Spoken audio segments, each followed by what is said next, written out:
الحمد لله المبدئ المعيد الفعال لما يريد الذي خلق الخلق فمنهم شقي وسعيد فهذا قربه لحضرته وهذا أشقاه فهو بعيد أشهد أن لا إله إلا الله وأشهد أن محمدا عبده ورسوله أفضل الرسل والعبيد اللهم صل وسلم وبارك وكرم على حبيبنا وشفيئنا وقرة أعيننا محمد وعلى آله وصحبه وسلم تسليما كثيرا أما بعد نود التعلم والتعليم والإفادة والاستفادة والنفع والانتفاع لله تعالى رب اشرح لي صدري ويسر لي أمري واحلل عقدة من لساني يفقه قولي آمين يا رب العالمين.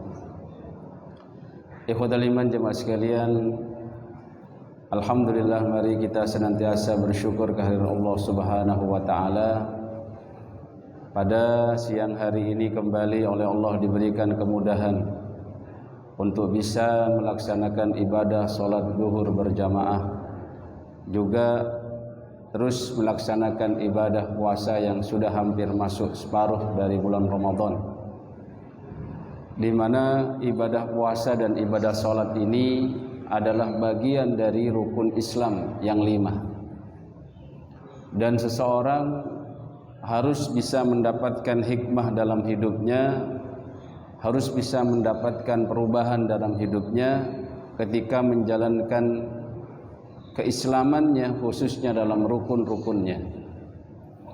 Dalam sholat, inna sholata tanha anil fahsya'i wal munkar, bahwasannya dengan sholat itu kita akan tercegah dari perbuatan kemungkaran.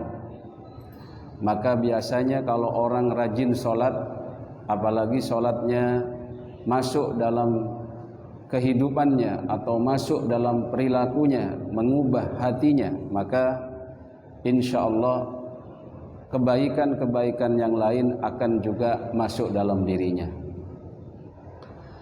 Hakikat ibadah puasa ini ikhwatal iman adalah belajar kesabaran, di mana dalam sebuah hadis disebutkan bahwasannya as-saumu nisfus sabr, bahwasannya hakikat menjalankan ibadah puasa bagi pelakunya, bagi muslim ini adalah menjalankan separuh dari kesabaran.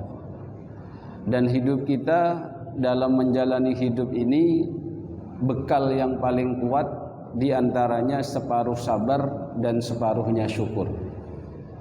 Separuh sabar tatkala kita ini mendapatkan ujian, mendapatkan musibah, mendapatkan rintangan dalam hidup, dan separuh dari hidup ini dilalui dengan syukur tatkala kita mendapatkan nikmat atau anugerah dari Allah Subhanahu wa taala. Kenapa kok puasa ini kategorinya adalah separuh dari hidup? Kalau kita maknai itu adalah belajar sabar. Karena memang dengan berpuasa itu seorang hamba bisa menjadi nahkoda untuk nafsunya. Kalau kita perhatikan, nafsu yang membuat kita bermaksiat kepada Allah itu setidaknya ada 2. Yang pertama adalah nafsunya perut, yang kedua adalah nafsunya farji. Nafsunya farji ini biasanya berawal dari mengenal lawan jenis, kemudian dari situlah ada hubungan interaksi. Jikalau dia tidak bisa menahan nafsunya, maka jadilah hubungan-hubungan terlarang, atau juga perzinahan, perselingkuhan dan lain sebagainya. Walaupun awalnya hanya memandang, akhirnya kepingin, mendengar, akhirnya ingin, membayangkan dan seterusnya.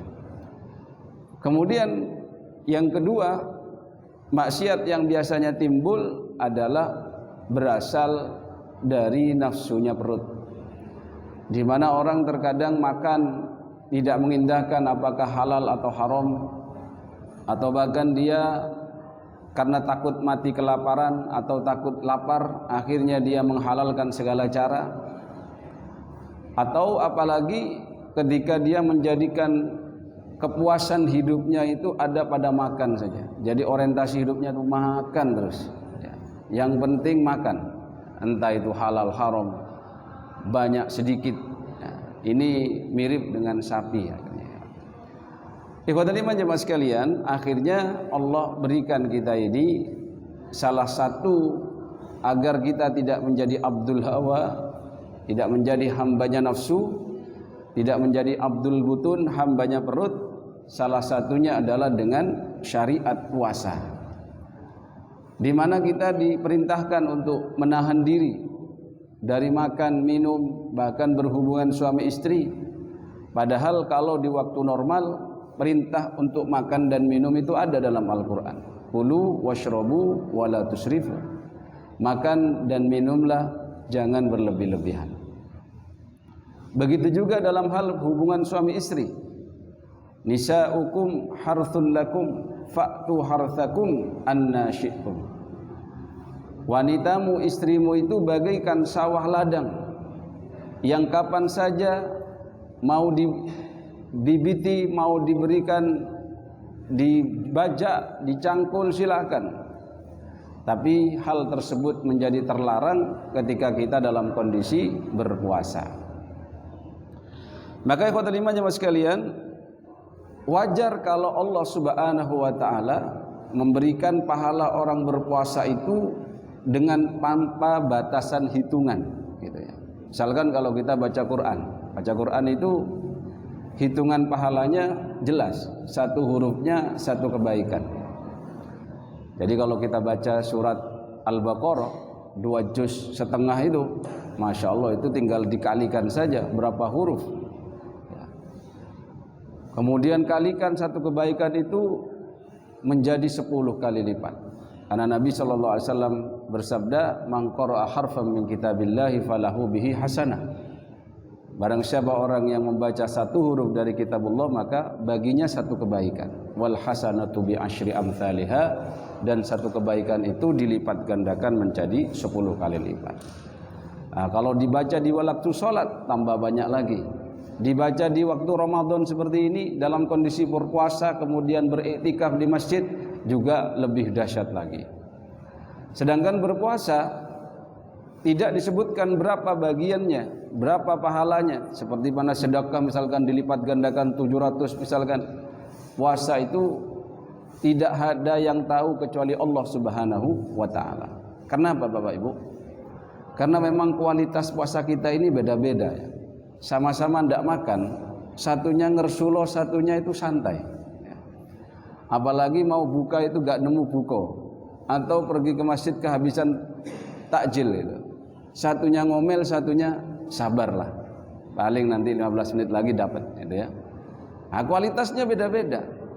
Bahkan saya merasa kalah dengan dan salut kepada orang yang kerjanya keras, kerjanya berat, tapi tetap puasa. Saya ketemu tukang itu puasa, ya. Kuli puasa, keren banget. Kan beda panjenengan yang kerja di lab, kemudian gak pernah keringetan, masuk gak keringetan, keluar belum keringetan, sehingga baju gak dicuci 4 hari pun bisa. Tapi kalau yang kuli itu, beliau ini angkat-angkat kepanasan, tapi tetap puasa. Bahkan waktu saya ngobrol-ngobrol itu, puasa Pak, Masya Allah. Katanya kalau saya lagi ngorong, katanya saya diem aja, katanya diem. Ya nelen-nelen ludah gitu loh Pak. Walaupun misalkan itu kan tidak batal. Walaupun sampai dalam fikih itu dibahas, bagaimana kalau seumpamanya panjenengan mengumpulkan ludahnya sendiri, dibanyakin di mulut, kemudian ditelen, begitu. Tidak batal itu, cuman makruh. Ya. Dengan catatan ludahnya belum keluar Pak. Kalau sudah keluar misalkan seperti ngiler terus disedot lagi, batal. Sama dengan hukumnya darah yang ada di gigi, ketika dia ini sudah keluar dari mulut itu najis.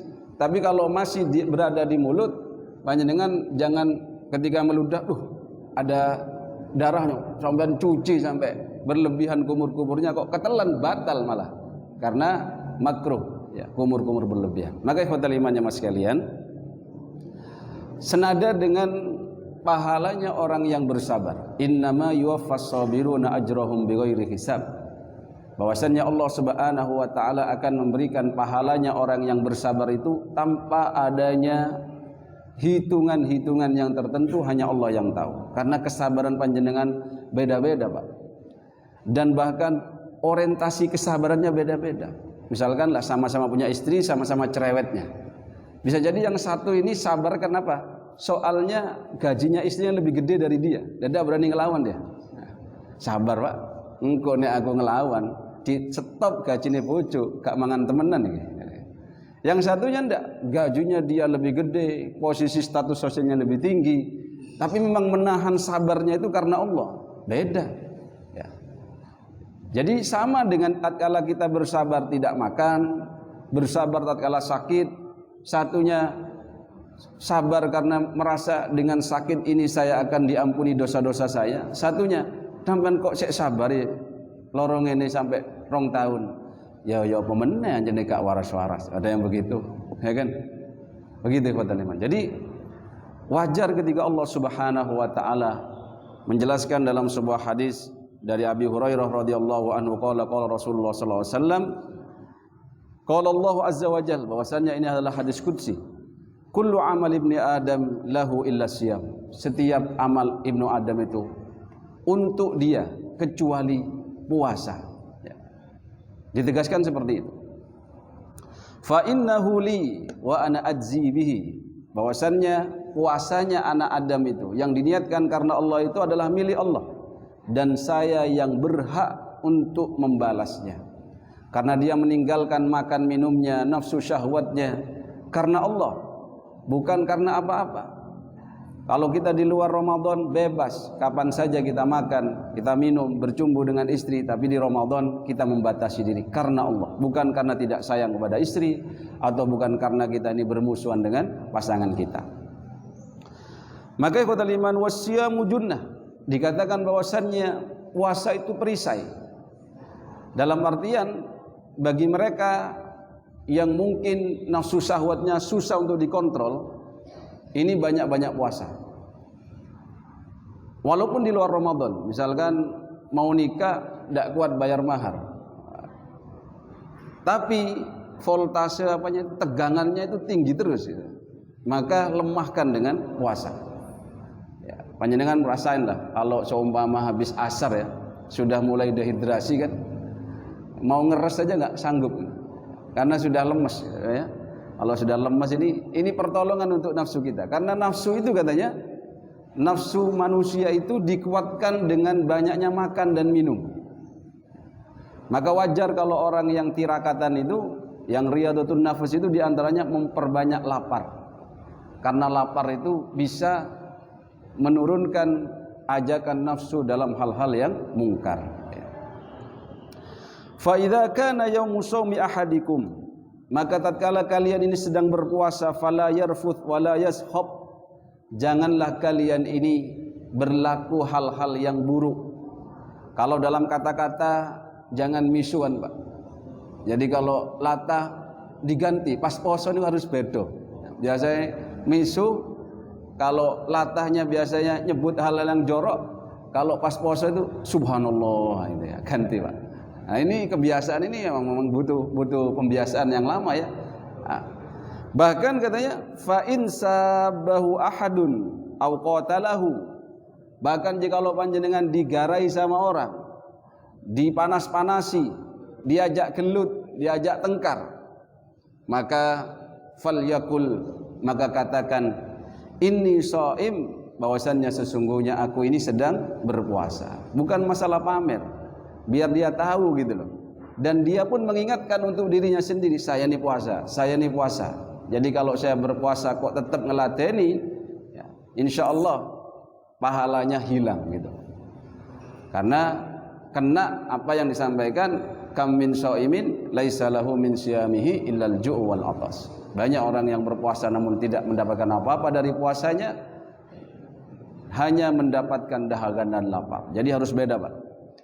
Misalkan kita ini dikenal suka marah di keluarga, anak tatkala kita pulang sudah pada takut semua. Ya, jadi kita jangan bangga seperti itu. Bukan masalah ini, wah ini kalau saya haibah pokoknya punya perasaan malah justru keren ditakuti anak. Ya jangan, menurut saya malah kita ini masalah. Pas anak kita main-main lalu kita salam assalamualaikum, bapak teko, rame-rame, wedi kok. Nah itu tuh bagaimana ini di Ramadan ini nuansa itu bisa hilang seharusnya. Sehingga hal-hal yang negatif ketika kita menjadi puasa itu menjadi orang-orang yang positif. Ya, biasanya Pak, orang yang berpuasa itu doanya mustajab. Carane wong Jawa niku mandi. Ya. Jangan hanya manusia, hewan pun kalau yang biasa puasa biasanya cokotane yang mandi. Panjenengan kalau dicokot wedhus, insya Allah tidak mati. Tapi nek dicokot ular kobra, insya Allah mati. Kenapa? Ahli poso nih Pak. Iya, puasa. Jadi ular kobra niku ndak tiap hari makan. Jadi kalau panjenengan melihara ular kobra, lihat makannya itu jarang-jarang, apalagi ular piton. Ya, cokotane mandi nggarai mati nih. Nah, kita ini diajarkan oleh Allah untuk tidak menjadi hambanya nafsu, menjadi hambanya perut dan lain sebagainya. Maka keutamaan bagi kita diantaranya walladzi nafsu Muhammadin biyadih. Demi Allah, kata Allah disampaikan dalam diskusinya, la khulufu famis shaimi atyab indallah min rihil misik. Mulutnya orang yang berpuasa ini walaupun mungkin baunya gak karu-karuan pada saat ini ya, mungkin nantinya bahkan makruh kita untuk bersiwak dari duhur sampai asar sampai berbuka itu kita makruh untuk siwakan terus sikat gigian gitu ya sampai hilang bau mulutnya. Ini salah satunya dasarnya ini. Kata Rasulullah SAW dalam hadis qudsi ini, demi Allah bahwasannya bau mulutnya orang yang berpuasa itu lebih wangi dibandingkan baunya minyak misik. Tapi itu indallah, di sisi Allah. Kalau di sisi manusia tetap badek Pak, ya tetap bau. Ya, tidak usah dites-tes. Ini misik-misik, ya. Jangan dijaga-jaga. Dan kita sudah merasakan kebahagiaan. Lis-shaimi farhatan, bagi orang yang berpuasa itu ada dua kebahagiaan. Yafrahuhuma, yang mana yang merasakan bahagianya ini hanyalah mereka yang benar-benar puasa. Yang tidak puasa atau diam-diam mongkel, diam-diam itu berbuka tanpa pengetahuan orang lain, gak akan merasakan kebahagiaan ini. Yang pertama adalah idza aftara fariha bi fitrih, tatkala dia berbuka maka dia senang dengan bukanya itu. Apalagi memang lupa ndak sahur atau keturun ndak sahur, tambah nemen bahagianya karena bisa makan. Padahal yang dimakan sama aja. Ya. Makanya nikmatnya makan itu katanya ketika lapar. Saya dulu waktu kecil kalau mau makan gitu, mau makan, lauknya apa?